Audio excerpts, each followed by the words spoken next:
Hello and good evening, everybody.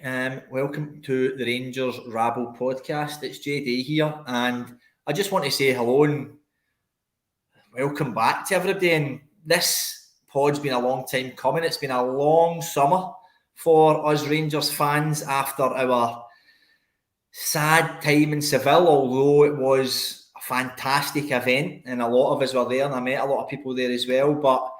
And then we're Scottish Cup win. And we've been on a bit of a sabbatical and a bit of a holiday. I know there's been one or two podcasts, so we thought, do you know what? We have been begging for a transfer rumour, something to come along to speak about. So tonight we are going to. I'll set the scene. I'm going to speak to our good friend Georgios Sideridis, and Georgios is a football transfer addict. Yeah, that's the most proper way that I could describe myself. Yeah. Yes. I think I'm addicted to football transfers since I was 10 years old. I remember myself buying newspapers, seeing all the rumors, and buying players for Greek clubs. On the newspapers, I remember we were hearing some crazy names. For example, Ronaldinho coming to Olympiacos. Yeah. So, stuff like that.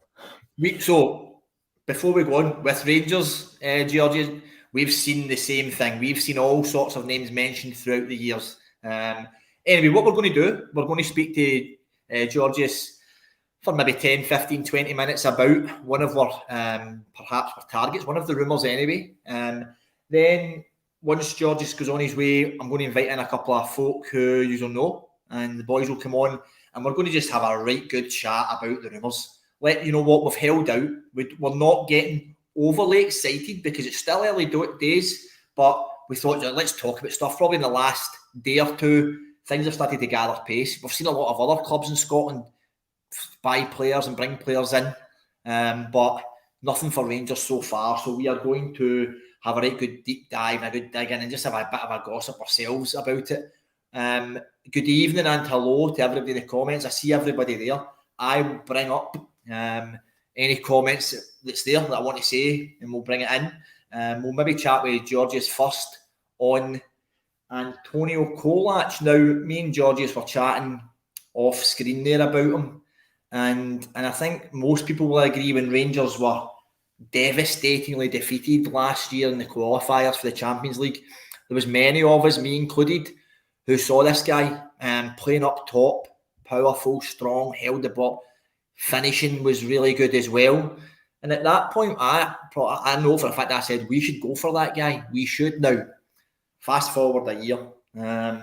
Things have perhaps changed for us. Things have perhaps changed for Antonio Colak. So we thought it'd be good to get the impression of Georgios on this, because Georgios perhaps has a different impression of Colak from a Greek football point of view. But before we do, Georgios, do you want to let us know? So there is a rumour that Rangers are interested in Antonio Colak. Is that correct?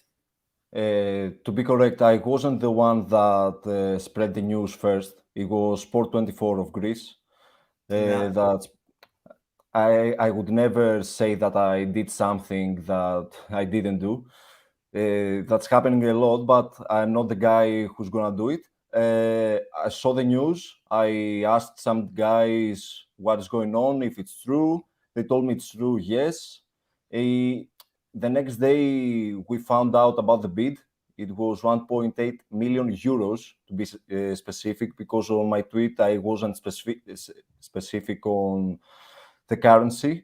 A lot of people asked me if it was pounds, and I really forgot about it.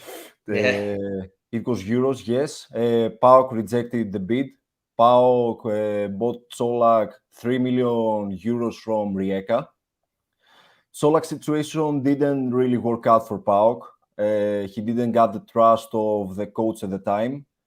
He was loaned out to Malmö, where you got to know him as Rangers fans.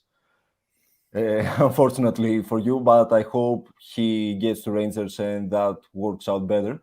It didn't really work out. He returned from Malmö I had really huge amount of messages from Malmö fans asking me if he's likely to stay in Malmö. They wanted him here. Everybody in Greece was shocked about his performance because he had one goal at the time when he left PAOK. It was with a penalty against Panetolikos, I think, a team who was fighting to stay in the league the last year. Colak wasn't the guy that he came to Greece as the next big thing or as a striker. Everybody believed in him, but for some reason, nobody can really understand, it didn't work out. PAOK had Akpom at the time. He had him. They sold him, and they got him as a loan. Akpom was the guy that was playing for PAOK at the striker position. Colak was on loan at Malmö. He returned, and everybody was expecting for him to be in the starting lineup. Everybody was like, he scored so many goals there. Why isn't he in the starting lineup? And I think I got an explanation for that. Greek football isn't the stage where a striker can really shine. I think you've seen Giakoumakis in the Scottish League. Giakoumakis was finished in AEK. He was considered finished. When they got the proposal from Netherlands, they were like, okay, take him. We don't want him. He really had, everybody in AEK remembers him for scoring a goal against Olympiacos that gave the AEK the Greek Super League. That was the goal that gave the AEK the chance to win the Super League after a long time. Giakoumakis left as a finished guy from Greece and turned out in one of the greatest Greek strikers at the recent time. Yeah, so Greek league is not really the league for a striker to shine. It's really defensive minded. Okay, so that was I was going to ask you that, Georgios. So why? Because we seen Colak against Rangers and he looked a really good striker now. And I think when I look at, I think he scored like 75 goals in just over 110 games, 112 games in like 4 of his last 5 seasons or 3 of his last 4 seasons. So it hasn't worked at PAOK. But you're talking about strikers. Why? Can you put your finger on why it hasn't worked? Because someone is saying there he's a Croatian as well. He's a Croatian internationalist or has been a Croatian internationalist. What is it about the Greek football? What is it about it? Why has it not worked for him? Did he play many games for PAOK? He played for PAOK, yes. He was in the starting lineup for some games. He scored a crucial goal against AEK also. He also scored, I think, 2 crucial goals against AEK in a draw and in a away win where PAOK won 1-0 against AEK. That's the thing in Greece. It's either 1-0 or a draw or a 2-1. That's how it is. You will see a lot of players get down to get a delay for the time to pass more. It's not the league for someone as a striker to sign. Of course, some strikers will sign, okay, but it doesn't happen that much. Colak, I think Rangers would be a great chance for him. I think the Scottish League will help him a lot, and because Rangers and Celtic are the best teams in Scottish Premiership, and there is a really big distance, as I see it, between the other teams. I think he will have the chance to get back his former self as he got it with Malmö. With Malmö, he really found his form. He was the Colak that everybody knew before he came to PAOK. Do you so we've heard about the 1.8 million euros that we think Rangers had offered, which I'm not surprised PAOK perhaps have rejected because it's quite low on what they'd put out. Is there any rumour or any notice or anything you've heard about Rangers perhaps upping the offer or really want to sign him? Is there anything secondary to the 1.8 million euros? I think it was the opening offer because, as I've heard today, Rangers made the sorry for the mistake. Yeah. Rangers Hey. made sorry guys. Rangers made the second bid.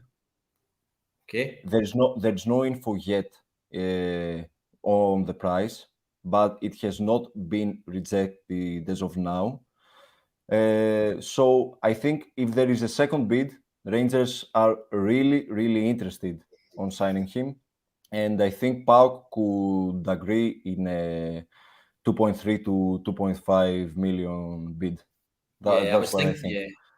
I was thinking Because they bought him for 3 million. It didn't work out.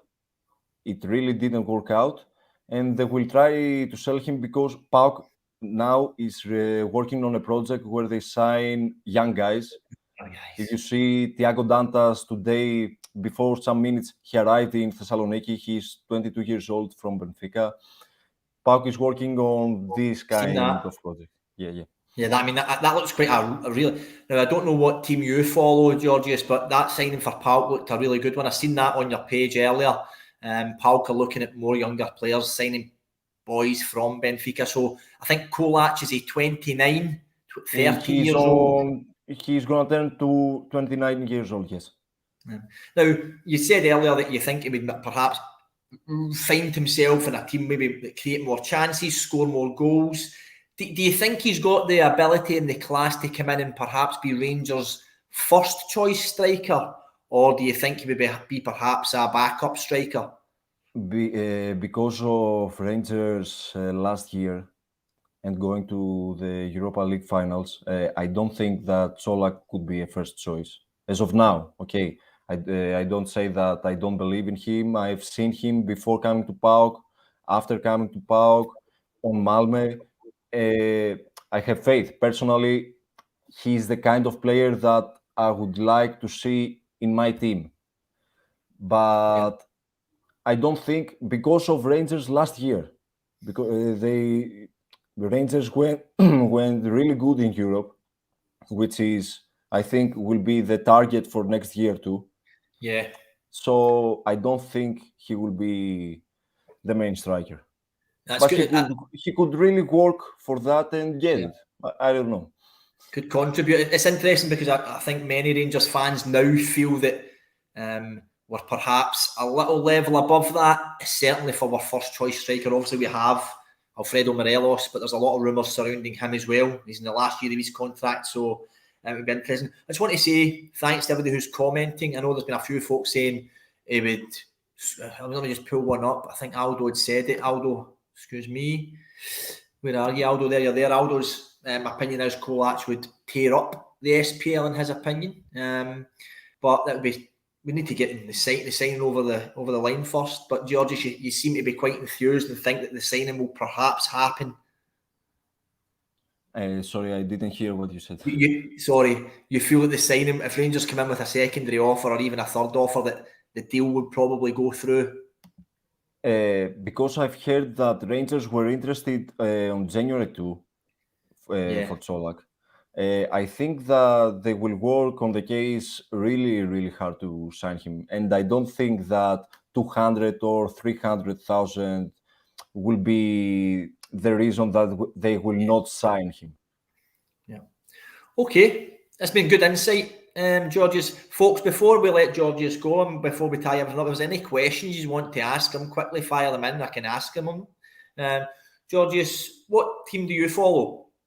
I really don't say that. Interesting. Okay. Yeah. I'm going as an I really don't support a team. I was supporting when I was younger, of course, but since some things happened in Greece, I prefer to not support that much, and of course, don't say. Is there any big players coming out of the league, getting into the bigger European leagues this summer?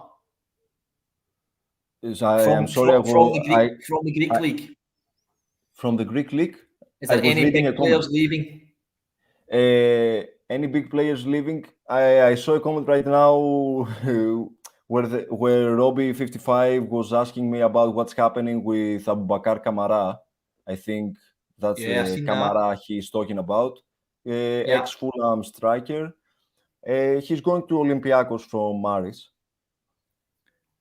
It's going to be the biggest transfer fee that Olympiacos are paying right now. Or maybe he was not talking about Kamara. Well, it's okay. Abubakar Kamara. But Abubakar Kamara is the is the main is the main topic right now in Greece. So my mind is really. It's okay. It's when okay. I see Kamara, I'm like, okay. Yeah. No, I seen that Abubakar Kamara is going to. I've seen it on your page. Going to Olympiacos from Fulham, isn't it? And I seen that the flight schedule was there and his name was on the flight and stuff. So you'd really done your homework. Okay. Georgios Kamara is currently on Aris. He's playing on Aris Thessaloniki. Okay. Olympiacos are offering 5 million plus Maxi Lovera as an exchange for Abubakar Kamara. Yes. Yeah, it was for Glen Kamara. Guys, really sorry. No worries. Okay, Georgios, I just want to thank you. Thanks for coming on. Good bit of insight behind Colak. I think from the Malmo perspective, everybody's really enthused, and I think they would have loved to have kept him.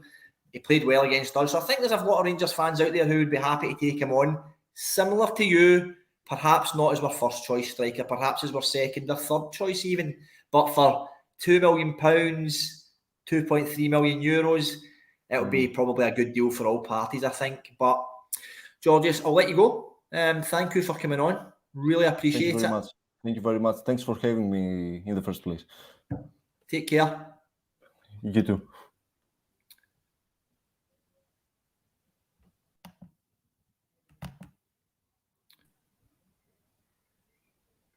There we go. My connection's really slow today. Hi, Jamie. Hi, so, boys. Martin's laughing. Let me introduce who's going to come on before they come flying on. Anyway, they're coming on. So, a little bit of insight there from Georgios there. Look at the nick of these two, man. At least I look at me handsome man on here now. Couple of bits of information there from your muted, Care, so we can't hear you cackling. Bit of information there from Georgios. That was an absolute car crash. But anyway, we get through it. Very professional. Thank you, CGM. Just want to say hi to everybody. Folk were putting comments up there. I'm just sweating for him to listen to me, understand me. I am now joined by Kerr and Stu. Folks, how are we, Kerr? I'm going to take your mute off because you're muted for some reason. But Kerr, how are you doing, mate? Not too bad, JD. Not too bad. Happy to be back on here. Talk about Rangers, good or bad, we'll talk about Rangers. That beard's a belt, is it a glass half full type of night, a glass empty type of night?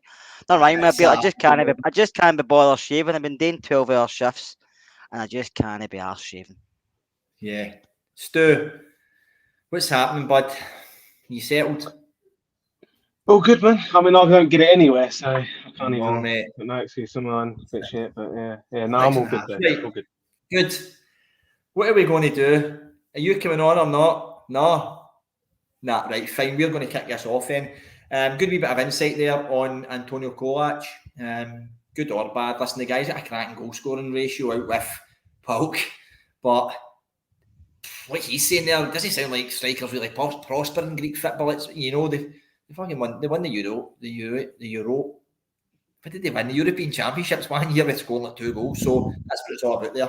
So we'll see how it goes. I think for £2 million, I'd take it. I'd take it for £2 million if he replaces it.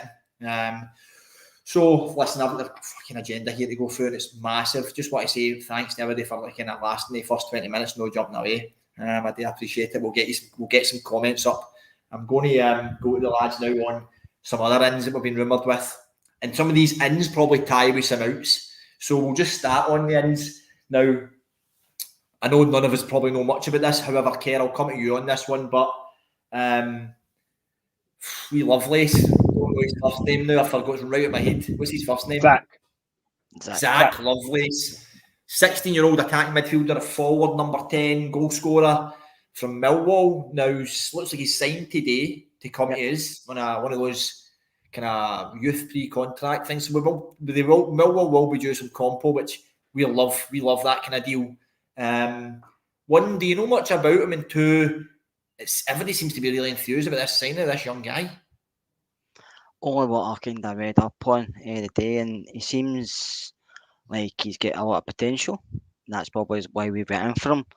And I know, did he play a first team game for Millwall last season, Stuart? Yeah, debut 15 minutes in the Championship. Yeah. So, but that, if you look at it like that, then he's obviously got a lot of pedigree. Not a lot of pedigree, he's got potential, but he's got a wee bit of pedigree behind him. So, it can only be good for us bringing in young players, but I like bringing in young lads and getting into academy, because the academy needed some players brought in because they released a few, didn't they? Yeah. It's the first team we're looking for here. The academy is great, and I hope the guy does well, because I've seen a couple of players, haven't they, for the academy, and some of these boys look superb coming in. And obviously, if Wally Irving was on, he would be telling you all about them, but he's more than a man for the academy than I'm afraid. But hopefully, guys come in and do well, because that's what we need to do. Bring in young players. Lancelot Pollard's got a name to make it, hasn't he? Anyway, he has, Jamie. Stu. I thought you told you Stuart that he has. He got a name that stands out, doesn't he? Isn't it? What a name. Stu, it is important that we want to hear first team. Listen, this son's going to kill me here. Look at that. We want to hear first team signings, of course, right? But it's still important we still keep the youngsters ticking over, and if we're still picking off all the best young players over in Britain or in Scotland, it's got to be a positive thing. And these young guys must see the likes of Bassey, Kent, Aribo going from nothing really and coming to Rangers and getting to European finals. It's a massive selling point. Yeah, definitely. And he's obviously, I mean, by all counts, we beat a lot of teams to his signature. England, from maybe abroad as well. So, yeah, definitely. I mean, I get excited with any young signing that's got a bit of pedigree behind him. But then Moses Ashkodi brings me back down to earth, to be honest. So I straight away go down that route. But no, it's I'm excited to see what he's going to do. You've seen sort of Tony Weston coming from Blackpool, and he's been smashing it as well. So hopefully we've sort of got an eye now for these players. And like you say, with players like Bassey coming in and no real pro football behind him, and then look what he's done. These guys are going to sort of see that path and hope to take it as well. Yeah. Okay. Just want to touch on another one now, Stu. You might be the best man for this. I don't care if you know this guy either, but there's another one being mentioned probably last year and this season now. Now, I wasn't going to mention, is it Ivan Lupijica? Lupinjica? I'll leave it to you for the pronunciation. I'll leave that to you as well. That's a tongue twister, that one. It is. I think he's a defensive midfielder. Now, there's just been rumours last season. But the rumour resurfaced in the last couple of days, and there was a bit of Rangers want to be interested in this guy. I think there's another club, a few bigger clubs. There's no bigger clubs. Clubs in bigger leagues, perhaps interested in the nick of that. But I wasn't going to mention. Thanks, Martin. I'm just coming on to join you. I'm just going to come on. Thank you. I take care? No.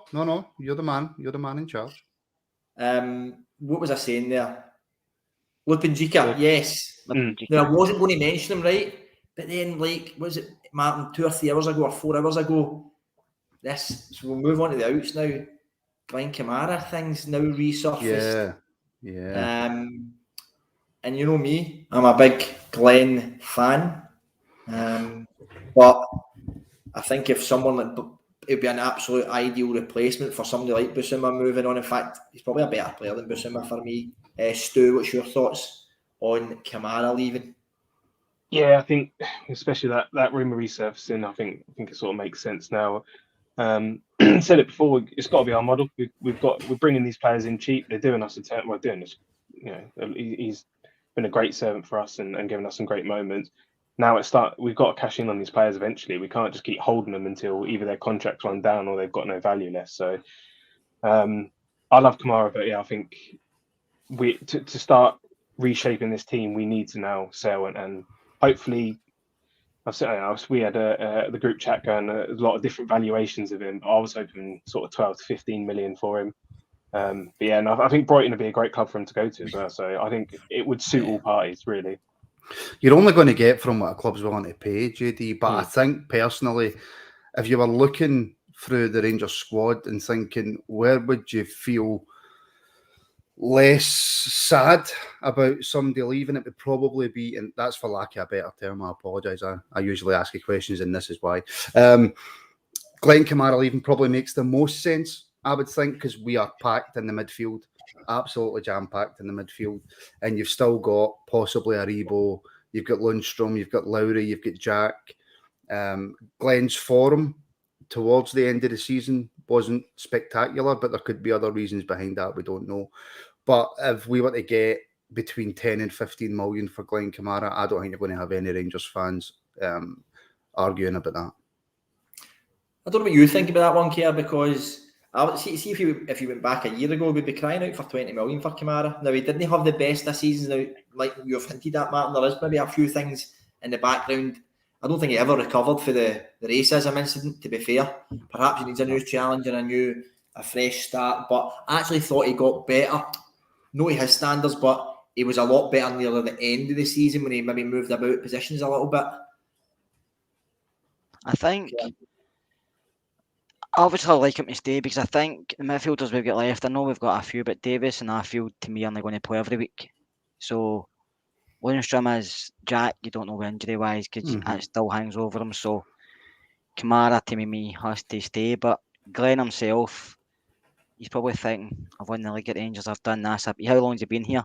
3-4 years? Yeah. Got him for 50k. I don't think we'll get 50 million. I honestly don't. No. And I'm not saying he's not worth that, because he probably is. Probably, if he played somebody else, probably worth more than that. It's just I feel teams look at the Scottish League and think it's like Prima. Do you know what I mean? I don't mean the value. I don't mean the players' ability, but just buying players. They think, well, it's only Scotland. We can offer them pittance, and they'll probably take it. And that's the way teams look at us. It's not so much the clubs; it's the league. We only plays in Scotland, so we'll offer 8 million, 10 million. But if he was playing the Championship in England, they'd probably go for 20 million. That's just the way we have to operate. No, I would argue back at that, Kerbert, and say, as much as it pains me to say it, look at the fees they've got for some of their players. They get 20-odd million for Tierney. They get over 12 million, I think, for Ayer on the last year of his contract. So it's about your negotiating skills. But I do agree, JD, in terms of Kamara. I can't see it being anywhere near 15 million. Unfortunately, I just don't see it. I don't think what's helped us, Martin, and I'll bring this to you, Stu, is that Bissouma had Premier League pedigree, and he's moved to Spurs for 25 million now. Was he on? I don't know the answer. Stu, you might know, but was Bissouma on his last year of his contract, and that's why he's went for 25? Because if that's not the case, then Brighton have got the ammunition to say, well, we sold our best midfielder for 25. We're not getting you 15 for him. Yeah, I thought that was a bit strange. I don't know if he was in last year's contract, but for Premier League standards, that seemed like a bit of a bargain. Very low. Was there not a clause in his contract? He could only go for that. Maybe, yeah, it could be. That might be it then. But yeah, I thought that was very low because any Premier League team, you have one good season there and you go for stupid money. But I get the argument. I just think with Kamara as well, does he not count as homegrown in England as well? Coming through sort of Southend Arsenal youth system. He came through Arsenal, yeah. Yeah, so that's going to add a bit of value to him anyway, because any sort of Brighton are sort of that team that with a good run they could easily get a Conference League spot. So that will always help with any European registration. I think that adds personally at least 3-4 million onto a player. I would be open for 15 million. I know you said there's no chance we'll get it. That's what I'd be open for Glen Kamara. I think he's proved himself enough. Yeah, he's had a bit of a dip in form this season, but he also performed very well in the semi-final of a European competition against RB Leipzig. So, I'd be disappointed. Plus Stewie's international form as well, I think. Some things forget about that. You never ever hear a bad report after he comes back for duty with Finland. Yeah, that's it. And he's by rights, I always see that he sort of starts for them along with Pookie most of the time. I just don't think we should be underselling our players. And I know we have got to sell at some point. We've got to bring money in, but I think underselling just it sets that sort of precedent, and then we're stuck doing that for the future as well. We could just do a John Hartson and say he's worth 160 trillion pounds, and hopefully he goes for 140 trillion pounds. Aye, Kerr, we'll probably come on to the transfer style and negotiation tactics of how Rangers do this. But Martin touched on a fair point. If Celtic can get 12 million for Iron his last year, I would want that for Kamara. Kamara's not in his last year. No, I know. I'm not disagreeing. Why are we underselling? I don't know. If you look back at years, we've always done that. Celtic have always seemed to get better prices for the players than we have, and I don't know the reason for it. But I just feel we will undersell. We usually do, and I just feel we will. It's like as soon as we get an offer for a player, the board jump instead of negotiating or want more. It's like we just want the money in. I don't know if that's just my opinion, but I just feel we always seem to bite people before we negotiate better. Maybe Celtic are total opposite, because Martin has got a point. They do get a lot of money for some of the players aren't even that great, but they do get a lot of money for some of them. Oh well, and the thing is, but then that could be reported. We don't, if you've got the media serving that tripe, Ben, you never know. It could be a lot of rubbish. Well, there was the nonsense, JD, went there about, was it the right back or something? He went to Holland or something like that, and it was reported he went for like, and it was reported he went for like 15 million when he actually only went for 6 or something. I know the same with Dembele as well. Not Dembele. The boy went to Crystal Palace, Edward. Said 20 million, didn't they, for Edward or something? He was in the last year. Yeah. Okay, Kamara. We'll see where that one goes. I probably think that one's got a bit of legs now, to be fair. I mean, I think it'd be a cracking say. You know what? I'm almost at the stage now. It's not about gossip, whatever. I feel like I like Scepter's getting rid of somebody to just kickstart incomings. I don't know what you think, man, but it feels like now's the time. We've got this squad. You could probably, if you put in Katic and put in somebody in the right wing, or take that right. We've got the same team or same squad for nearly four seasons. It's like it needs refreshed. Aye. No, 100% needs refreshed, but I've been thinking about it, and I know that's dangerous when I think, right? I'm not buying the we have to sell before we can buy argument anymore. If you look at the amount of money that's come into your football club, you look at that European run that we had last year, all the merchandise, all the hospitality, everything that's came for it. If you're trying to tell me that we cannot go out and buy one player for a decent fee in a certain position that is needed before we sell somebody, then there is indeed something wrong. Now, it could just be though, JD, that they're looking for the right player, they're looking for the right deal or whatever. I'm not saying that there's problems or whatever, but we don't have to sell before we buy. I mean, you don't want to say there's no problem. I'll say it. Is that not then starting to point to the fact that Gerrard went, we get money, Patterson went, we get money, European run, ticket sales, merchandise, everything that's happened this season, right? And we're still not putting our hands in our pockets. Is that pointing to, and someone on here will tell us that Ross Wilson's a guy who's brought in to balance the books. Is that pointing to perhaps Rangers were in a bit more financial distress than we perhaps wanted to believe, or that we thought? I would say after the European run and after all the money that we brought in last season and after the Patterson money and stuff like that, if we get to the end of this transfer window and we haven't done anything, then maybe you could ask questions. But I would say we didn't have the level of income, I don't think, over the previous seasons to go out. I mean, we spent, 7 million on Ryan Kent or something like that. And we spent 3 million on Goldson. So we did spend money. It's not like we didn't spend money. We just spent it a long time ago. So if we get to the end of this transfer window and we haven't done anything, then you either have to ask, is there issues behind the scenes financially, or is the club just not willing to spend the money to move forward? And in that case, I don't know how much of that you lay at Ross Wilson, but you certainly lay it at the Rangers board. Yeah. Right, okay. See the comments. People are mentioning everything we're going to speak about, so I'm not ignoring the comments. But can I bring up one, JD, just to really? My internet is really. I'm delayed, so I don't know if I'll not even touch the comments, Martin. If you want to deal with it, I'll deal with the comments, JD. But this one's for you. Do you think we will get Aaron Ramsey back? Fucking hell! Listen, I've got 11 agenda pieces. And that's one name that's certainly not on the agenda. Anybody who Aaron Ramsey can say to you, man, I'm not going on that rant again. He's setting me up here. I'm going to move on to the other players who fit the same bill as Kamara. And the next one that we've heard a lot of rumours about in the last day or two has been Morelos. The difference from Morelos to Kamara is you could probably say Morelos is a bigger asset financially. However, Morelos is in his last year of his contract now. There was the rumour of Sevilla's €8 million bid, which was flung out. That's now come out as a rumour. You don't know who to believe. It's journalists saying some journalists are lying. They're all journalists. So anyway, you don't know who to believe in. A Spanish journalist came out and say Sevilla after Morelos, and some Muppets here are saying there aren't. But Morelos is one who is also dangerous in leaving, or perhaps we need to sell. What's your thoughts on Morelos rumours? Personally, I don't want him to leave, but I think he'll go. I think Alfie needs a change. I think he needs focus. He's been probably our best striker since he's been here. And we only got him for £1 million. I don't know how much the selling clause is to the team he came from, but I think because it's his last year, that was the thing with Ross. I know you touched on Ross Wilson. I'm slightly going off the mark, but he said last season that the contracts will be ironed out.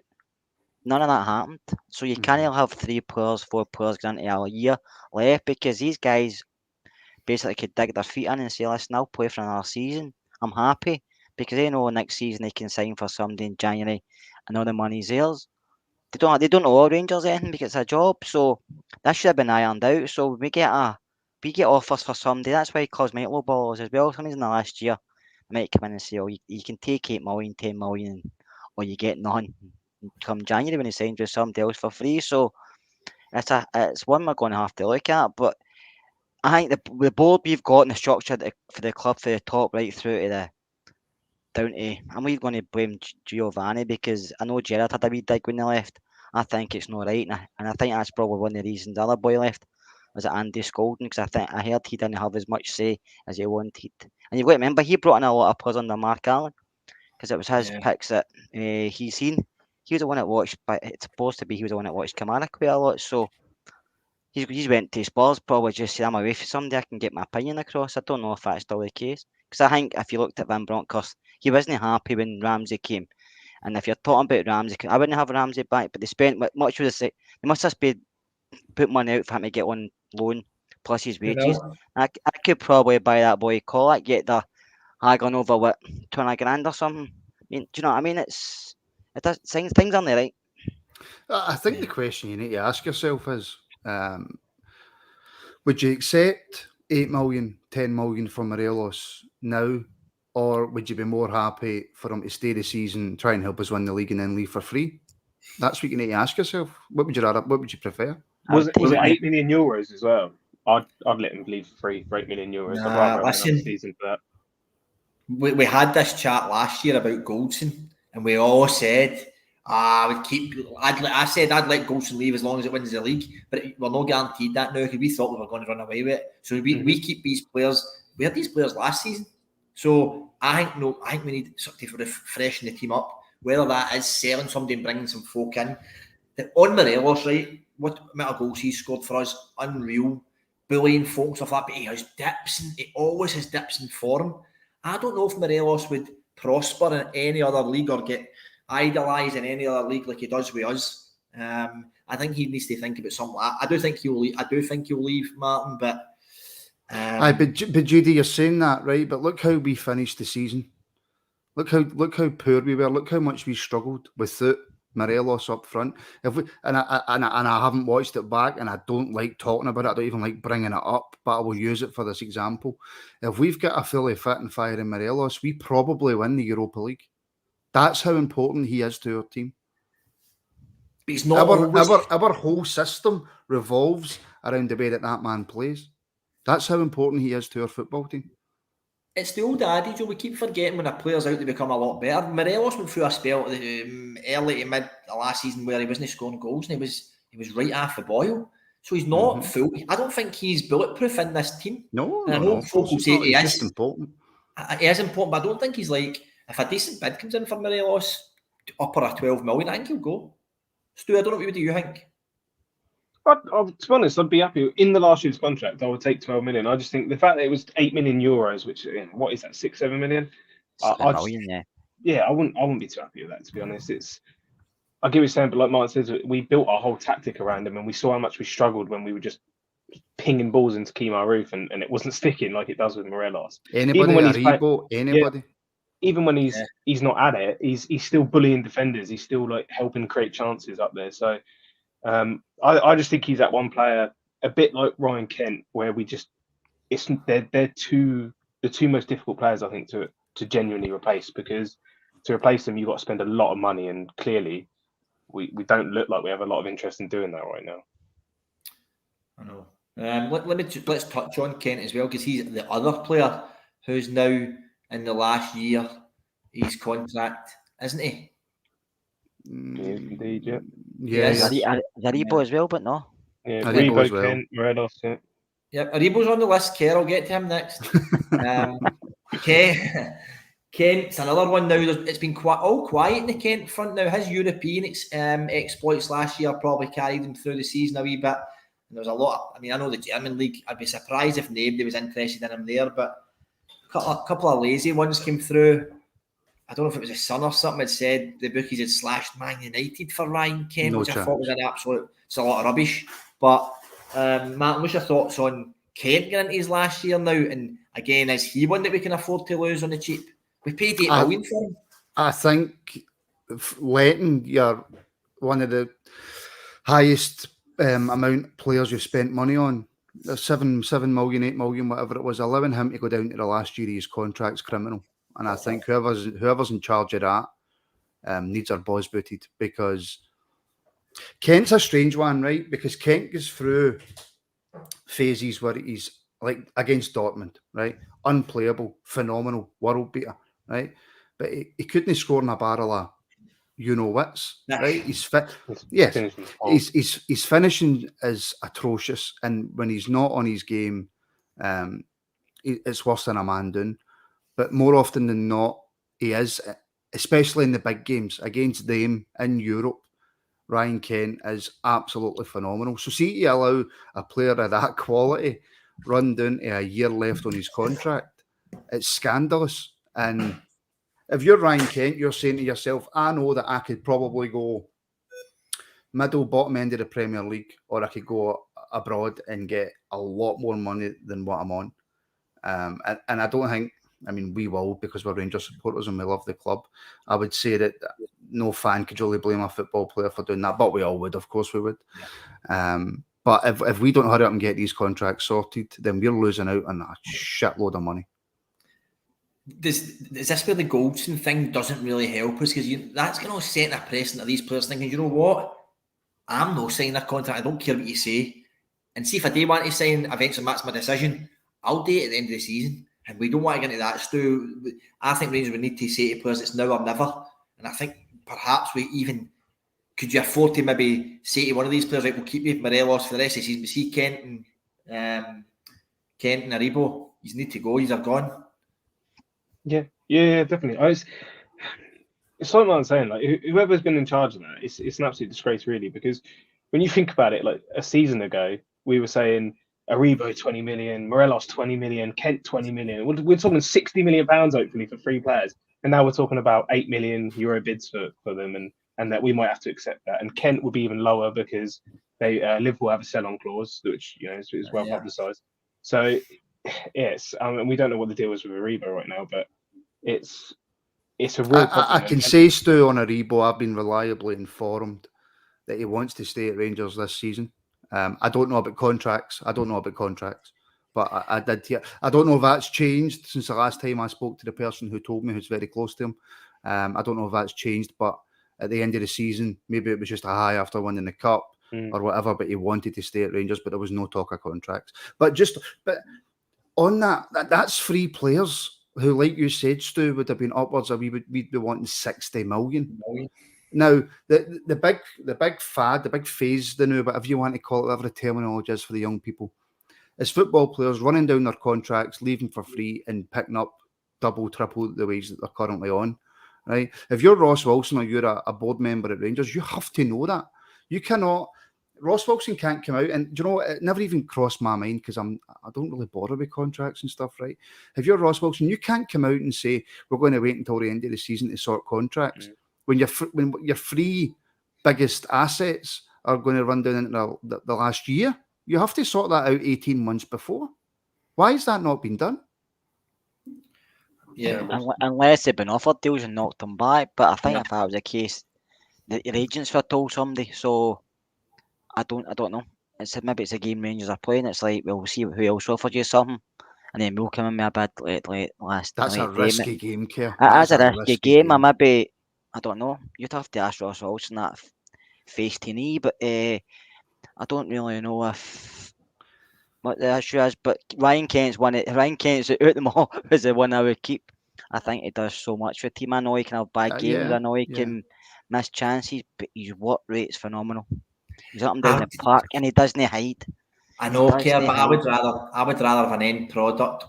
But honest to me, JD, last 2 seasons he's missed too many games through injury, getting away with Colombia, suspensions, and that annoys me. And they only scored 13 goals last season. The year we won the league, Roof is our top goal scorer, remember? Yeah, that's true. But CGM making that point about the wide players needing to hit at least 12 to 15 goals a season, and the centre forward has to be hitting 25 plus. For Rangers, Martin, that's an absolute given. For us, the amount of goals and the amount of chances we create, we don't score enough goals. That's all over the park for me. That's the midfielders and all your attacking midfielders, your centre midfielders. But Kent, and sorry, Kerr, I wasn't saying I would take Morelos over Kent. I'm saying I would rather have end product from a guy in that position over work rate. I would rather he just stood up there and every time he get the boy skint, folks created goals, keyed his assist and scored, rather than, he tracked back, he tackled well. I'd rather have got a centre mids or a full back. He never had that when he first came, GD. I was moulded into him to play the system we play, which when he first came in, never done it. So you have to look at his overall game. He's improved so much. Oh, I get that argument, JD, and I kind of agree. But at the same time, if we didn't have Ryan Kent in the team, we probably don't beat Dortmund. We probably don't progress in Europe. But there was a couple of times where we probably don't beat them, just simply because of how good he is and what he done for the team. He can literally take a game by the scruff of the neck on his own and win it, and not by scoring, but by doing what he does. That's why he plays with Rangers. He does it once, twice, 3 times a season. If he done it all the time, he wouldn't be with us. And there would be teams, and the first day of that transfer window going like that, there's 15 million, there's 17 million. We want him. We know he's in his last year, but there's 20 million. We'll take him.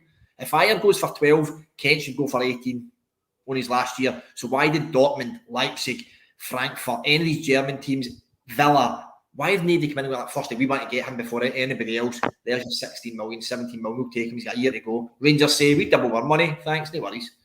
Nobody. We don't know that nobody hasn't come in for him.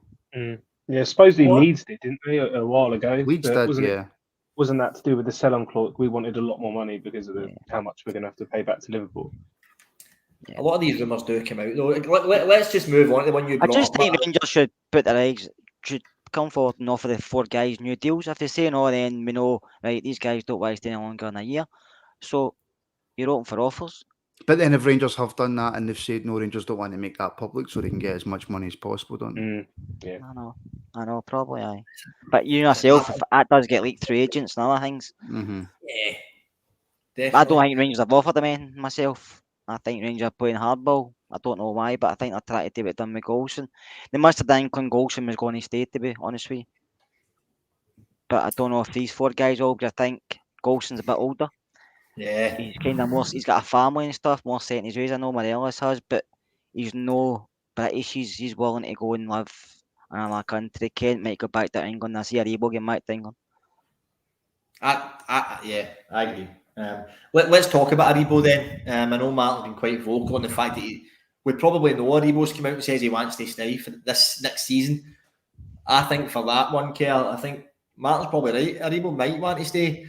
That doesn't stop a Crystal Palace, as we're hearing, or whatever, bidding for him, which can make a massive difference. And that doesn't stop Aribo saying, I'll stay next season, but I'm going for free at the end of the season, which we can't have. We can't let him go for a free, I don't think. And I think Aribo even fits that bill. 70 games last season it was, Kerr. For me, I know he showed up a wee bit and helped us out playing up top, but after Christmas again, he was anonymous for me. I just think fatigue set him in some games. I think his brain was still working, but sometimes his legs weren't there just because of the amount of games he played. I think after he had a rest, he looked a lot more fresher. But he's not a boy you'd want to keep because Joe can win a game himself. He's one of these guys who can win a game himself. He can do something in the middle of the park and other players in the team can't do. He's always a step ahead. He can give the ball away and he can be caught dreaming in the middle of the park at times, but his finishing's up there and he can pass to folk that you wouldn't think he's going to pass to, but his work rate's getting better as well. He's tracking back a bit more, and I think Giovanni kind of rates him, so I would happy if he stayed, but like you said, if you get an offer and you have to think about it, but at the end of the day, these players don't have to move if they want to move. No. Do you know what I mean? Because it's not like he's getting poorly paid at Rangers, so he can have that for another year and he'll be happy in any moves, but he's still a young boy, isn't he? So he's got plenty of time to go elsewhere, but he doesn't have to sign you a deal if he doesn't want to. And that's the reason I don't know, I think it was Martin that said it, or one of you said that we can't be waiting on selling folk before we buy. We have to go out and buy players. It cost us last season, get into Champions League qualifier, and then it cost us in January. I know a lot of players made errors, but the January window was awful. Yeah. We brought Aaron Ramsey, and his name kind of covered up the cracks. But and we gave him, especially me, I gave him a bit of rope to play with, but I know JD never. But I think it was just because his name and because of what he's done before. But if it wasn't Aaron Ramsey, we'd probably jumped in his back straight away like Ahmed got. Do you know what I mean? Can I just touch on Aribo quickly? Sorry, Kev. Yep, no and thanks, JD, for giving us a 360 view of your house as well. That was awfully kind. Getting a whole tour in a minute.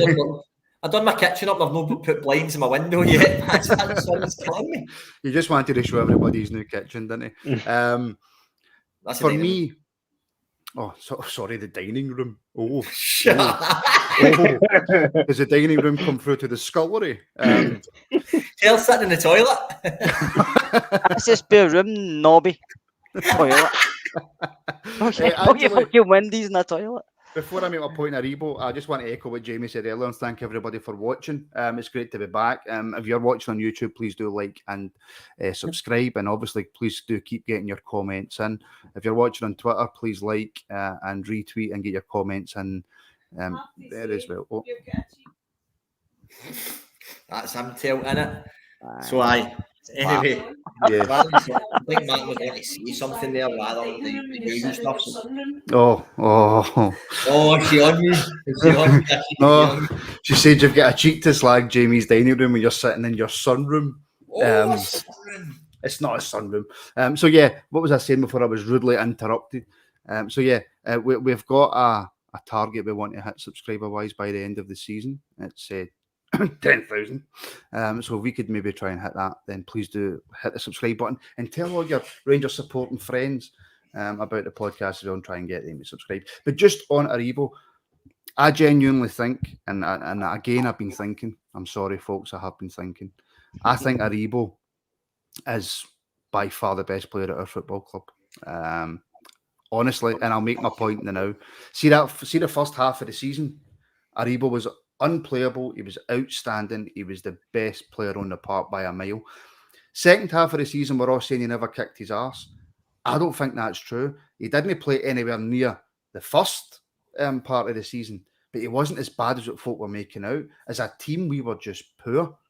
We were very, very poor as a team. So Aribo's obviously been dragged down into that. Did he play well? He played okay. But that shown in that first half of the season said to me, if Rangers are playing well and Aribo's on fire, he is by far the best player at our football team. So if I was Rangers and I was Ross Wilson and I was the board, I would be doing everything I could to tie him down to a contract. If he then refused the contract, I'd want him to stay for the season. I wouldn't want to sell him. I think he's too good. And is Aribo walking about his dining room now? He's fucking SPL second medal and his wee Rangers Rabble half-season player of the year award. Means nothing. It fucking means absolutely nothing. That he played well I'm saying it's evidence. It's evidence. The first half of the season is evidence of him being the best player at our football club.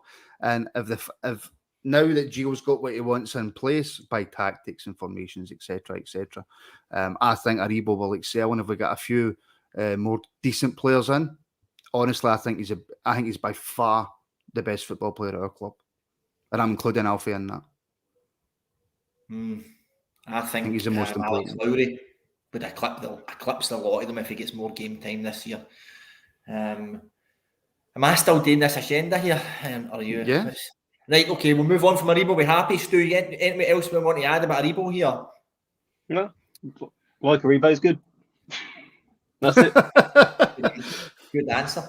Can we just acknowledge that Curry Muncher's agreed with me? I know. By the way, I'm sure Curry Muncher's back on Twitter. I'm sure he is. I recognise that picture. Man. That's my. By the way, he's back on Twitter, and see if it is that picture. I'm pretty sure he said that we were not his favourite Rangers podcast. You are kidding me on. No, I believe he picked another one, and I think because as of right now, you don't want me here. No, as of right now, you can vote for your favourite. I can't remember how to do it because we're not massively into all that kind of stuff. But yeah, I'm pretty sure that we were on top of Curry Muncher's list, which, I mean, if that is true, I'm deeply saddened and shocked. Second best, are we? Fucking listen to the way it goes with this lot. But it might not be Curry, so there you go. It was. Listen, nobody else scored Curry Muncher. I'm sure his name's Alan. Guys, to be fair, he did say we were all great, so fair Alan play. Curry Muncher. Aye. Yeah, look back, heavy backtracking now. He's been called out. We love you, Billy Curry. We do. We love everybody. Let's move on then from our contract rebels. I shouldn't say that. Anyway, we'll move on. I can get lynched. I've lost my pen. Look at that dining room or kitchen, everything. Let's move on to. I was going to bring this wee guy in because Martin, I forgot my segue to it was quite funny and I forgot now, but we'll talk about Robbie McCrory. Robbie McCrory came in and had a splendid display against Celtic. Was that the start of last year? It was, wasn't it? Yeah, the COVID game. Yeah. In 2 games, 1 game, never kicked a ball again. Never seen him again. Rumours are now that McGregor's signed a contract, Stu, that Robbie McCrory's decided that time's up. Probably can't blame him. I, for one, I'm not going to lose any sleep here. A second choice goalie leaving, but what's your thoughts on the Robbie McCrory thing and the McGregor sign? Not so much the McGregor signing, but the Robbie and the McCrory thing. Now it stops a pathway for a young guy, a semi-young goalkeeper, if you know what I mean. Yeah, I think we mentioned it a little bit on the other pod where we thought that might be the case, and then it's been, well, not confirmed since, but a lot of people are pointing to the fact that he's told us he's going to go. Yeah, can't blame him. Signing a 40-year-old onto another contract after the season he's just had, it was bizarre for me. Love the guy, but you know we don't know how good McCrory is. We just know how good he's been rated all this time. We've seen glimpses. Obviously, the Saturday game he was brilliant. So you hope that there's that talent has come from somewhere, like, as in terms of the potential that people see in him. But yeah, I don't know. It could turn out that he was never going to be anything great, and we just saw a glimpse that he played really well. But I think that should have been your second choice keeper this season. McLaughlin number 1, McCrory number 2. Give McCrory the cup games like McLaughlin got, and see what he can do. I just feel like it's such a backward step with McGregor doing that here, and as you say, it blocks that pathway that we've in the last year or two that we've really started to excel with, and people are, like we said earlier with Lovelace coming, like seeing that pathway is massive for these young players, and for us to block it off for another guy who's probably over the hill now, past it, it didn't sit right with me. I don't think. I think it. Sorry, GD. I think it encapsulates the whole. Oh, fuck! Yes. Encapsulates. Yes. Somebody's had him in a dictionary, Eddie. He's show off in front of his missus who's standing in the sunroom. No, she's not standing in the sunroom. Oh no, she's sitting in the living room. It encapsulates Rangers and their youth policy for me. Robbie McCrory we have heard for years that Robbie McCrory is the next best thing coming through. He's definitely one for the future. He's 24. and he's barely played any football. The boy's 24 years old. Now, you've got that boy, was it Rory Wilson, who was under 16 or whatever, went to Aston Villa, probably knows that he's never going to break into the Aston Villa team. But if you're Rory Wilson, you're sitting there going, I could sit in this under 18s team, I could sit in the B team for the next 4 or 5 years at Rangers, earn a few grand a week. Or do you know what? I can go down south and sit in their B team for 3 or 4 times that.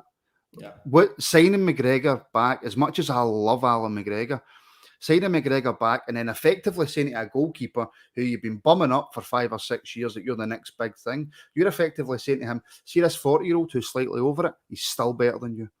And you're not getting anywhere near that first team. So what does that tell to the full Rangers Academy? Alex Lowry last season, I don't care what anybody says, should have got far more game time than what he actually got. Nathan Patterson should have probably got a bit more game time than he got. We got fortunate in selling him for 12 to 16 million, whatever it was. See, if you're a youth player at Rangers right now, I don't know why you would want to stay, because there is no evidence at all in our football club for the last 30 years that you're coming through as a youth prospect. Who have we had? Barry Ferguson, Alan Hutton. Who else have we had come through to that Rangers first team? Nathan Patterson a wee bit, and then he's moved down south. I'm sorry, I don't even know why the Rangers board bother having a youth development, having a youth department. What is the point? Because we never use it, we never utilise it.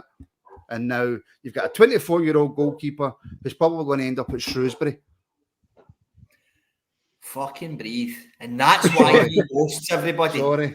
That was a rant and a half, and I loved it. And that's why he should be doing more talking. But you're right. Carol, let you come in after me because Martin took that there. But the reason this is because you know what? Robbie McCrory's not good enough. Robbie McCrory doesn't have that for Rangers. I don't think he has. I think there was a wee interview with somebody, and it might have been Kenny Miller or Charlie Miller, Kenny Miller. Somebody said it. It was the mentality thing, but he seemed a bit quiet in himself. We don't need that as a goalkeeper. You need somebody who's commanding. I don't know if he's got that. Kev, what do you think? I don't think we can say he's not good enough because we've not seen enough of him. I think it's harsh on a young lad because he was probably told to see this season coming, he'll probably be number 2 with some games in maybe the cups, whatever. And he's saying, fair enough, I've got a chance to show my talents. Gary McAllister. Now he's been told, listen, we're bringing back a 40-year-old guy who we all love to bits, and he's probably up there as one of the best Rangers keepers of all time.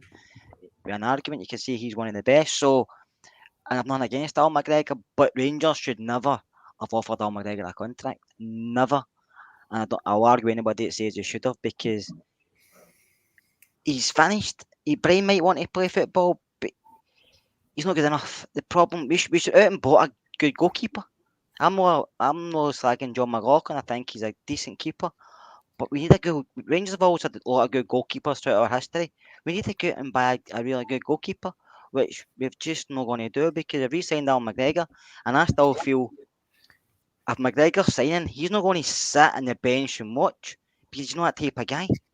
So I still feel he's going to play majority of games, and if that's the case, we're going to lose a lot of games this season, or draw a lot of games, because as you seen last season, he's not great at commanding his box, and he's not going to learn now at 40, is he? 41.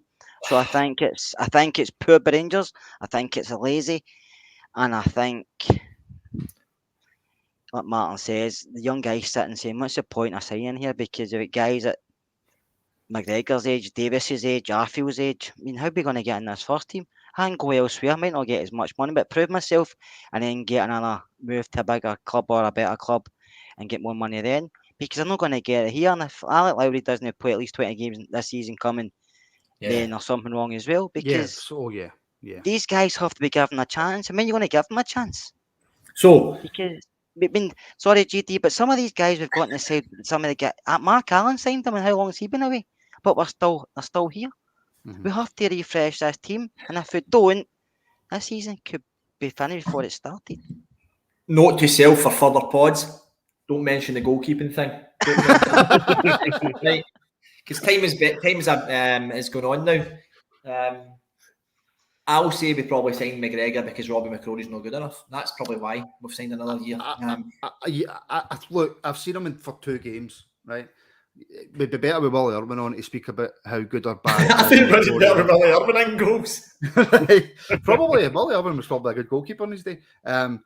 See for what I seen for Robbie McCrory, there was nothing that I seen for him that says, "Oh, we shouldn't give him future chances in cup games or whatever." Right? For what I seen for Robbie McCrory, and it was only 2 games, he looked excellent. Right? So I can't sit here and go, "Nah, I don't think he was good enough." Look. Dave Voss is there, right? Phenomenal coach at Ajax. The youth coach at Ajax brung through some phenomenal players. I don't know how much say he's got in the background. I don't know how much say Gio's got. But no, the whole youth development thing, I could sit here for ages and talk about it. Rangers have been tragic at it. And like you guys say, if Lowry doesn't get 20, 25 games this season, just bin the youth system. Just get rid of it. Yeah. One player who has left today, Lewis Mayo from the B team, was on loan at Partick, wasn't he, Kerr? I think he signed a new... This is very similar to what we always do. He signed a new deal and then we loan him out. And we'd probably never see these boys again. One, what's the point in signing a new deal if we're just going to loan him out? Or is it more of sign a new deal because he'd done well at Thistle last year? Thistle? Yeah, it was Thistle, wasn't it? They were raving about him. Loan him out to a Prem team, Kilmarnock, decent move for him. And if he excels there, then we might bring him back and he can maybe get another loan, or we bring him back and we integrate him in. I think we should try and integrate him in, because I've seen him at Thistle a few times. He was superb at Thistle. I know it's a league down, but he was superb. He was very comfortable on the ball. He could defend. He spoke well to players around about him, and he could ping a pass. And he done it. Every time I seen him, he looked very comfortable. He stood out in their back four. But signing a new deal was good for me. He'll go to Kilmarnock. We'll see how he does in the SPL. But I think he'll do really well. And if he comes back to Rangers, then why should he not get a game if he can prove himself at Kilmarnock? Because Martin's just hit the nail on the head. No point in giving this guy a 2-year deal and then bringing him back in 2 years' time and let him go for free, not using him because he's just going through the system. No, Lewis needs a chance, and it's like other guys in your team don't need a chance, but I don't think they'll get it, because one reason is there's a lot of pressure when things at Rangers, and sometimes I'm fed up with that reason, though, Kieran. I know what you're saying, but I'm fed up. I know, but the managers look at that. I know. We finished second this season. We won a Scottish Cup. That's all we done. I think if I got to Europa League final, Martin, use the fucking youth players. Like, get off your soapbox. I'm not going to Aribo for the Ballon d'Or for half a good season. I think when you're pressure games, I think the manager, and I'm not saying just you, I think majority of managers look at their players and go, "I'll go by experience." I could be wrong, but I think majority of managers do that. Can I answer and a question? It's not fair on young guys. But I'll say to you, the Europa League final, if we won it, we'd all been heroes, we never. But I think that covered up a lot of stuff that was happening. Well, actually, that kind of goes to this point, right? I just want to answer this, JD, and I'll send it back to you. I apologise. Chris Stewart, Martin, we finished the season with 8 B team players on the pitch assigned for the future. No, it wasn't. It wasn't, Chris. We finished the season with 8 B team players on the pitch because we had a Europa League final. That is the only, and the league was done. You try to tell me with a game, 2 games to go, if we were still in the league, you would have played any of the B team players? No, you wouldn't have. Sorry, Jamie. Sorry. Now, Chris Stewart's made a good point. So I was actually wanting to try and end the night on that point that perhaps we're not going to buy the players that we think we're going to buy, but we want to buy because they're going to just say McCann, Lowry, McKinnon, whoever are all just going to come in and they'll just fill the spaces now, and that's the way it's going to be. But that can't happen. That can't happen. Curry wants to take a break so you can go for a piss. Absolutely not. I mean, you voted the second, you've got no chance. We'll hopefully just shut things off when he's away, folks, right? One last one I was wanting to touch on. Jake Hasty, been an absolute disaster of a move, not from him, but it's something I put out there. Stu, I'll come to you on this one because they two have just been gone mental. Jake Hasty came in for Motherwell, whatever it was, right? Maybe the guy was on 800 quid a week with Motherwell, or $1,000 a week. Comes to Rangers, automatically we sign someone. We're Glasgow Rangers. You can take $5,000 a week for us.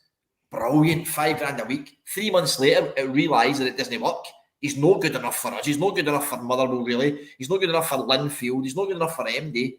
Yet we've got a boy on 4-year deal on $5,000 a week. When are we going to turn around and say to a boy from Motherwell, want to come and play with us? 100%. What you on? £1,000. Right, there's £2,000. Right, I'm doubling my money, I'll play with Rangers. And then after 6 months he does well, we put him up to £4,000. When are we going to stop flinging money at boys? So we keep getting landed with boy after boy. We just can't get rid of them. They see out their contract and we never hear from them again. I think the day we start being sensible with handing out contracts to these youth players is the day we don't let our best players go down to 12 months remaining on their contract. It's a running theme throughout the club. We're not run very well in that area, and it's a bit worrying. And it's a bit worrying going into transfers as well, because what you just said there about the £5,000 that's amazing when you think we're haggling over what €600,000 for this Colak, and that could be a deal breaker, €600,000, and yet we're just flinging money at youth players. I mean, even if he was good enough, he still probably wouldn't make it at us because he's under 21 at the time, so we wouldn't put him through anyway. All I ever saw about him was that he had a left foot and he could hit the ball from distance. As soon as we signed him, I never saw him really go past anyone. Just didn't see it with him at all. And I think someone said there about Glenn Middleton. I thought Middleton was a better player anyway. So, and he's nowhere near the team as well, Middleton. So I'm not saying he should have deserved a chance, but it's just that we need a better scouting system. We need people to be able to recognise the potential in these guys. And if they've got the potential, like you said, we can get him in, especially there at Motherwell. He's not going to be, if you don't give me £5,000, I'm not going to come to Rangers. I'm going to stay at Motherwell. It's not going to happen like that. So it's just a shit show, really. The contract situations are awful, and whether that's on Ross Wilson's door, I don't know. But it wasn't Ross Wilson who signed them. No, I don't know. But I mean, in general, the contract situations. Yeah, Hasty was a cracking player at Motherwell. Cracking player, right? Really, really exciting youth prospect at Motherwell. Half a season. It doesn't matter. He was looking good. He was a cracking youth prospect. Comes to Rangers, gets a couple of chances in the first team as a young boy. Borna Barisic gets 18 months. A youth player gets 2 or 3 games. Doesn't hit it off. Gets loaned out. Doesn't get a chance. There again, that youth. It seems to be our issue. Just seems to be if they're young and they don't shine straight away, bin them. I should agree with you, Martin. There, somebody hit me with something. Because you're right, because if you're constantly loaning players out to different clubs, they're not going to settle. They're not going to integrate with teams or don't know their teammates or nothing. And Hasty came to Rangers. We beat a few teams to get him because he was that highly rated. And we signed him for, I think it was a pre-contract anyway, so it didn't cost us anything. So it was a gamble we took. Never paid off, but I think he's a boy who has a lot of potential. But I think he get moved about far too much. He needs to settle somewhere, and I think he will. He'll have a decent career, but it's a shame it's not Rangers. It's like the boy, I can't remember his name now, but we all spoke about him, the young boy Kelly. He went different loans and he's down at Salford, Stephen Kelly. I mean, Stephen, I thought has a potential. He looked good when he played, but he never got a chance either. You can go through these names, so many of them. Do you know what I mean? And it's like, they're not all going to turn out to be first team players, but some need to be given a chance. You just don't get the chance at Rangers. You just don't get it. They're all still on the books as well, aren't they? Kelly's still on the books. 22, 23-year-old boys now, and they're still on the books. Yeah, I mean, okay. Stephen Kelly was Alex Lowry last year. We were all calling for Kelly to play. Now Lowry's probably a step ahead now. And Kelly's got a few levels above. Not done it. Somebody's mentioning Kai Kennedy's another. Kennedy's one who's mentioned. Kai Kennedy is just another Robbie McCrory. That's who Kai Kennedy is.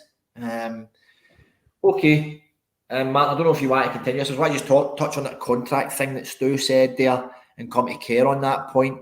Kerr, who is to blame for all this contract shit? Signing boys in the wrong contracts, letting guys' contracts run out. Who does that lie at? Well, Ross Walsh oversees everything, doesn't he? So obviously the blame must lie with him because he oversees the whole football department and that side of it. It's not going to be the manager. The manager's not made any decisions. The manager doesn't want to sit with the players to offer him a contract. It's going to be Ross Walsh, isn't it? This is what I know I've said this in the pods before. I don't understand why we have a fucking accountant, and I don't care if he's got experience running clubs. He's not a football man. So who's he to tell Van Bronckhorst who the players are? This is a great player. No, I'll decide whether he's a good player or not. Reputations mean none. Aaron Ramsey, Ross Wilson's pulled the old. I've signed Sadio Mane. He's living off this thing forever. when he was with Southampton. He's pulled in Ramsey. He's thought he was the absolute don. And Van Bronckhorst as well like that. He's one, no fit, and two, doesn't fit my system, really. So it was a disaster. Why is he getting to make these decisions? I understand a director of football oversees everything, but why is it not, right, these are my options, and Van Bronckhorst is like, okay, this is what I want you to deliver it for me. We chased him for so long, didn't we? But we offered him a job and he said he wasn't willing to come at this time because he's still done finish at Southampton. And then we offered him again, he came. So he's probably came a second time and he's had a few more demands to say, I want to control this, I want to control this, and I want to control this. And he gets handsomely paid, I'll tell you that. I don't know exactly what he gets, but I know he gets a lot of money. So it's up to him. But at the end of the day, if we go through this season, it's a shit show. Surely his head must be in the chopping block. But it won't be, it'll be the manager. Right, okay, I understand all the arguments and I agree with most of you. But Ross Wilson can only work with the budget that he's given. He can, aye. Right, so if Van Bronckhorst comes to Ross Wilson and goes, I want player A, B and C, and Ross Wilson goes, right, okay, he'll go to the board and say, the manager wants this, and this is how much it's going to cost, and the board say yes or no. So Ross Wilson's basically Martin before he goes to well, whatever he's told, much he's got available. He's told his finances, right? So Ross Wilson's effectively the middleman between the manager and the board. So Ross Wilson gets told after the board, this is how much money you've got in the pot. Van Bronckhorst says, this is who I want, and it's up to Ross Wilson to be able to negotiate the deals for the players. If Rangers aren't giving him enough money, or he's no good at negotiating and he can't get the players in. That's what's happening. Now, for me, Ross Wilson gets this transfer window, and everything I've just said, he gets this transfer window. And if it's a joke, if we bring in more freebies and loans and they don't work, his time's up. He's got Look at the clubs he's been with. He's always kind of balanced their books. Southampton's different. They've got a bit more money than we have just because of where they play, but he's always balanced books at Huddersfield, at Watford, Falkirk.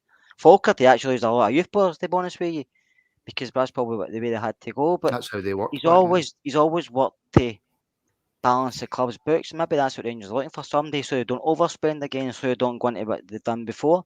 So maybe that's a good way, that side of it. But also, if he's only got a certain amount of spending, and Gio says, I want this guy, he'll say, right, we can't get him, but maybe we can get an alternative in B and C. And Joe might say, right, these are the guys I want, but Ross Wilson said, well, these are the guys we can afford. Good comment there by Chris Stewart, to be fair. I was going to bring that point up, to be fair, but I want to pick it because I think it is a fair point. He has overseen this thing. Did he oversee that, though? This is the question. So Chris is saying he overseen a league, a Scottish Cup, a Europa League final. He's increased the squad value by 80 million. Well, it's not really increasing the squad's value by 80 million if we lose Morelos, Kent, Aribo offer under 10 or 10 million. So it's not really, you've increased the value, then the coaches have increased the value of the squad. Mm-hmm. The manager's done that. The players themselves have done that because they've played so well. He's actually fucking causing us to decrease the value of the squad because we're going to lose them for not what they're worth. And that goes back to that old adage.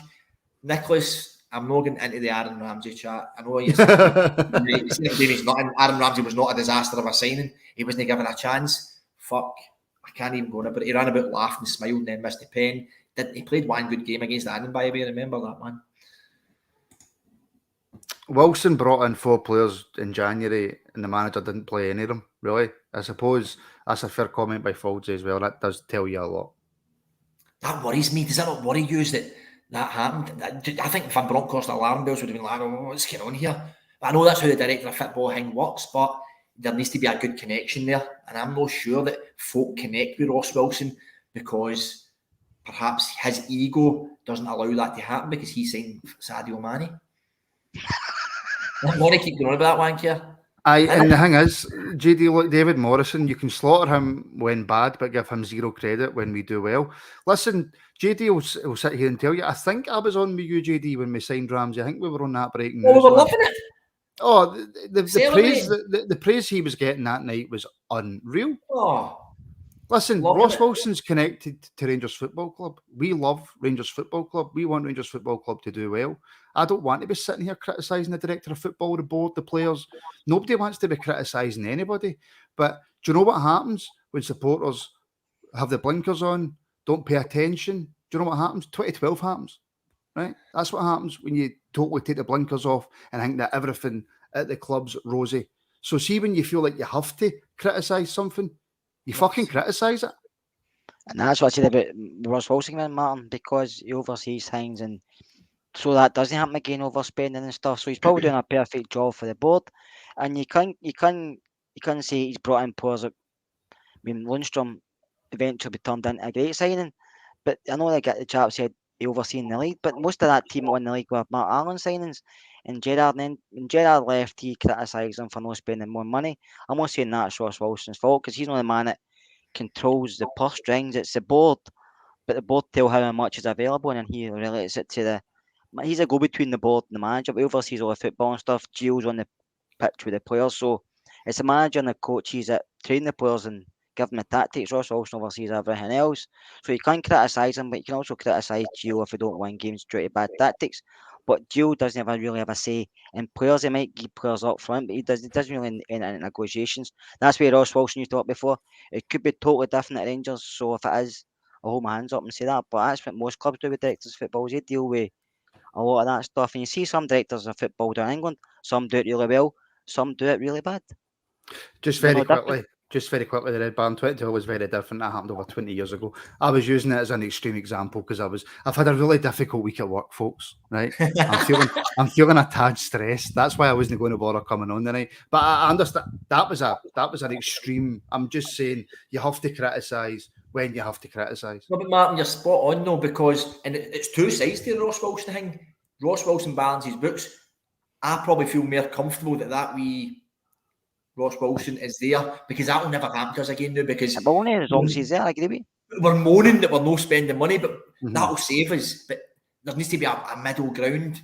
The other thing being, we will still be sitting here in 30, 40, 50 year time loving Rangers, talking about Rangers, digressing about Rangers. Ross Wilson will not. So that's why these people I'll be deep by that time, JT. I'll probably be deep.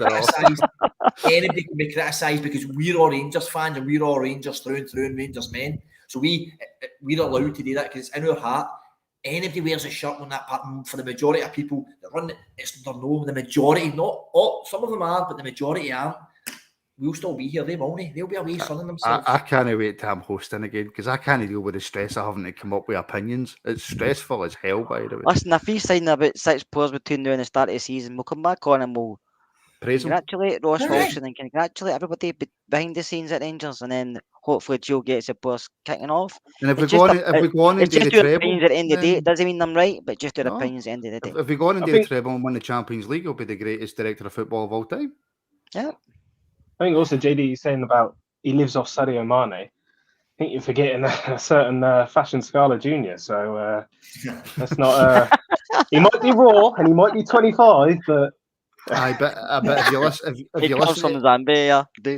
you listen to Michael Owen, Mane's pretty much ruined the rest of his career because he's went to a team called Bayern Munich. So there you go. Okay, are we going to finish here? I mean, I did have 2 more. There was 3 more points, but I think we've run out of time, Martin, haven't we?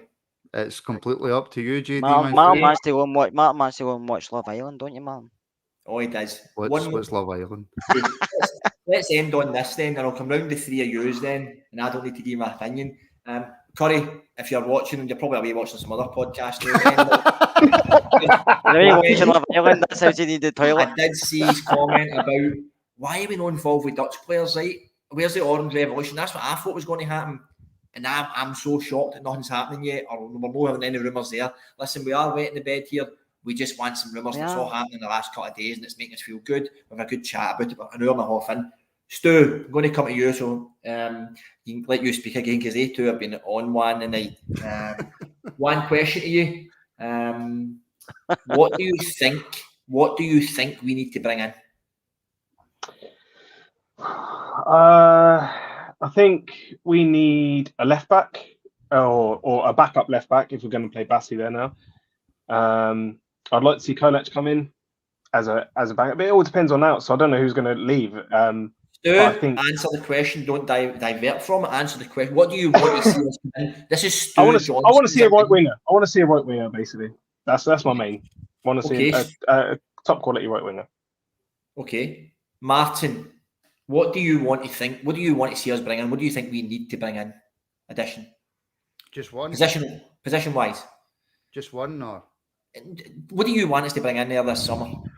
A right winger, a centre back because Bassey's a left back. I would like to see us also bring in another top quality striker. I want us to have 2 top quality strikers at the football club. I want somebody to push Morelos every single week. So I think we're okay in midfield, you know, and possibly a goalkeeper, by the way. Quite possibly a goalkeeper. Red Baron screaming a goalkeeper. Yeah. I'm comfortable with John McLaughlin. I'm very, very comfortable with John McLaughlin in goals. I think he's a really good goalkeeper. He's not, put it this way, in my opinion, John McLaughlin's better than Joe Hart and Siegrist.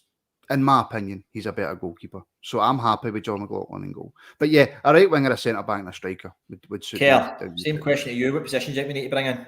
Or you want us to bring in? A keeper, 2 strikers, and a right winger.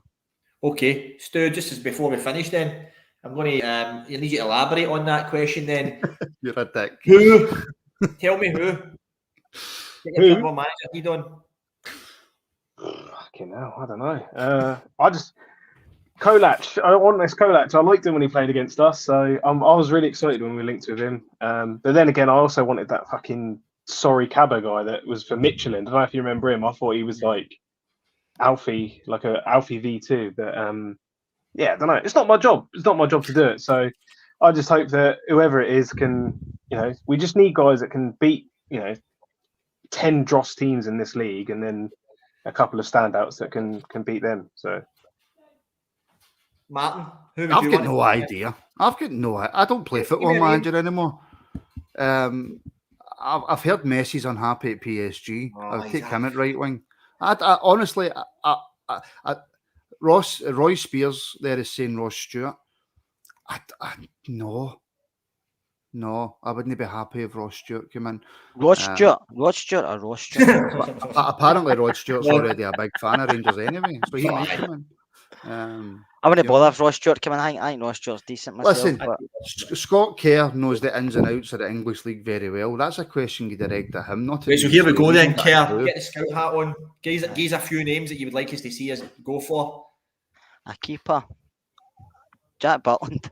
I know he's available, but I don't know if you can afford him. That's a football manager signing that. Freddie Woodward. Freddie. I heard he's going back to pretty much. I like Sam Johnson. Freddie Woodman just signed for Preston. He'd have been a shout, the boy from Newcastle. There's a few keepers down there. It's going to be free at the end of the month. The strikers, I like Cameron Archer at Villa, but I don't know if we'll get him and Ross Stewart. That's your 2 strikers I went in. Right winger. I don't really know about right wingers. There's a few. Gareth Bale. Nah. Aaron Ramsey's pissed me off with big names when I go for Bale. Fucking no chance. I just want somebody who can turn up and play. Maybe he's a 6 or 7, sometimes 8 out of 10. No, somebody who wants to go and be on fucking level par or under par on a golf course and turn up and play when he wants. No. Tell that to Nicholas Moore. Tell that to Nicholas Moore, Bale and Ramsey just after they were just up here for the money in the golf. Bale and Ramsey are just interested in Wales. They made enough money, and that's fair enough for them because they're 2 guys who've had a really great football career, both of them, but they've came to the end of their career. They're happy with what they've done and they're concentrating in their country, and fair play to them. But I want guys who are hungry. It doesn't have to be experienced players, just hungry young guys who want to come and show their talents, and they can be on loan or they can be free or we can pay for them, but just somebody who wants to come and play for Rangers. I know we're an hour and a half in, right? I know, and I apologise. I'm really, really sorry. But RFC 56 has just brought up a name who... No. It was floating about on Twitter today. It was floating about. Firstly, the Botheim chat, I don't know how you say his name. That's died. I like him to come as well, to be honest with you. It's died of death, I don't think we'll get him. But Twitter was... I don't know what happened. I just switched on my phone and all I was hearing is Diallo's coming back. Yeah, Ten Hag said he can go back out and loan, and by all accounts he was happy up here. He was just getting settled and starting to play. And I think the boys get talent. I just think he was a bit wrong when he came up here. Would you take Diallo back, JD? What the fuck? we were all here celebrating about this £30 million player we got. I took a lunch break to do a podcast about it. He done absolutely nothing. why are we settling for this? That Rangers, we went really back where we are just saying, it was shite. Honestly, I don't see what he would have done, and I understand that he maybe looked a wee bit better in the last game or two. The fact that him, Ramsey, they didn't really play a part in the Europa League final, the Scottish Cup final, a big thing for me. These boys came, it didn't work out. Did Diallo play the Scottish Cup final? Shite. But he still played. You just see them man. played. Who did he play? Who did he play? How long did he play? He's never played. Did he ever play 90? Did he play 90 minutes for this kid? Started the Scottish Cup final. I just think a young guy, and maybe you just needed time to settle. Doesn't matter. It doesn't matter. You can be worth 100 million, and you can be worth 0. Sometimes you just have to let people settle. I mean, I always revert back to Mark Haley when he joined. Haley took a fucking hell of abuse for a year before he settled. Do you know what I mean? Like experienced tier player he was. So some guys are not going to come and hit a good running all the time. It just doesn't happen. For a loan though, Keir. Look at Lundstrom. Not for a loan though. We should be giving guys who have signed understand a bit of time, right? We don't do that sometimes. But for a loan player, they need to come in and hit the ground running.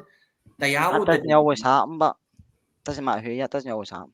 Nah, Diallo didn't do it. No, for me, Diallo, Ramsey, all that crowd. Have we ever had a good loan, by the way? Have we ever had a good loan? Andy Dibble, aye. Who's now the goalkeeping coach at Motherwell? Thing was Jiggy. Mark, did we not loan back Mark Haley? We did loan back Mark Haley. That not this. Aye. He helped us win 8 in a row. Aye, he did. Parkhead. Did he not get sent off in that game though? He did get sent off in that game, but he was the one who flicked it on for. Kent was a good loan, I suppose. Yep, that's it. Tally said that. Kent was a good loan, I suppose. Yeah, but other than that, nothing Diallo back at all. And I'll tell you, I'll not be happy if he comes back. I'll tell you that. Can we finish on a positive? Just any positive? Because I like to try and keep it positive, but it's been quite downbeat tonight, and that's mostly my fault. I do apologise. I think we need to have a good gab and a good gossip about it. What is We've not spoken about Rangers with a lot of cobwebs to get off our fucking chin and things. By the way, I have to say, that is an impressive beard, man. By the way, that is a deep shade of ginger. That's brilliant. No, it's going grey. Look, Aye, getting old. It's going grey. CRS is saying that's what happens. You go to download and then come back straight to work and don't shave. CRS is saying, is it not the 9 in a row season we brought back here? I thought it was the 8 in a row. It might have been the game at Parkhead. He misses the header, but thingy goes back. Laudrup clips the ball in, and was it Durant clips the ball in, and Laudrup touches it into the net? Was that not 8 in a row? No, it can't be 9 in a row. 9 in a row is too late, wasn't it? Surely. I'm sure it was 8 in a row. Anyway, sorry. I've been a pain in the arse. Christian Daly, was he on loan? Right, all right. Fucking Ojo was not a good loan. Phil Bardsley. Hopeless. Phil Bardsley was all right. Big Sadiq. There you go. Right, okay. Thank you very, very much, JD, Kerr, Stu, and Georgios as well. Fantastic. It puts it into perspective when somebody from Greece can speak better English than us four. It puts it into perspective, doesn't it? Thank you so much to everybody in the comments for watching. An hour and 33 minutes. That's like a Rabble special, isn't it? We will be longer an episode of Stranger Things. Yeah, please, running up that hill. We will be back as soon as there's something to report on. Failing that, we'll be back. We'll probably cover the pre-season. I was talking to JD about it earlier. We done reactions to all the pre-season games last season, so we'll probably do it again this season. So yeah, thank you to everybody for tuning in. Please do, if you're on YouTube, like and subscribe, and always do. Please leave a comment. I will be hosting. This is the last time I will not be hosting. I don't think I could handle. JD told me to do the outro, or I would have left it to him. See, we've seen the real side of this. Is the side of Mark we all see in the front. The other side of the camera don't see. See, this is why he never hosts. Yes, because I'm an arsehole. Martin, aren't you? Yeah, thank you very much to everybody for watching. We're trying to get the subscribers up. We're trying to get the views up. We're trying loads of different things. Again, big thank you to Georgios. Big thank you to everybody in the pod. We will be back very, very, very soon. Until then, stay safe and take care.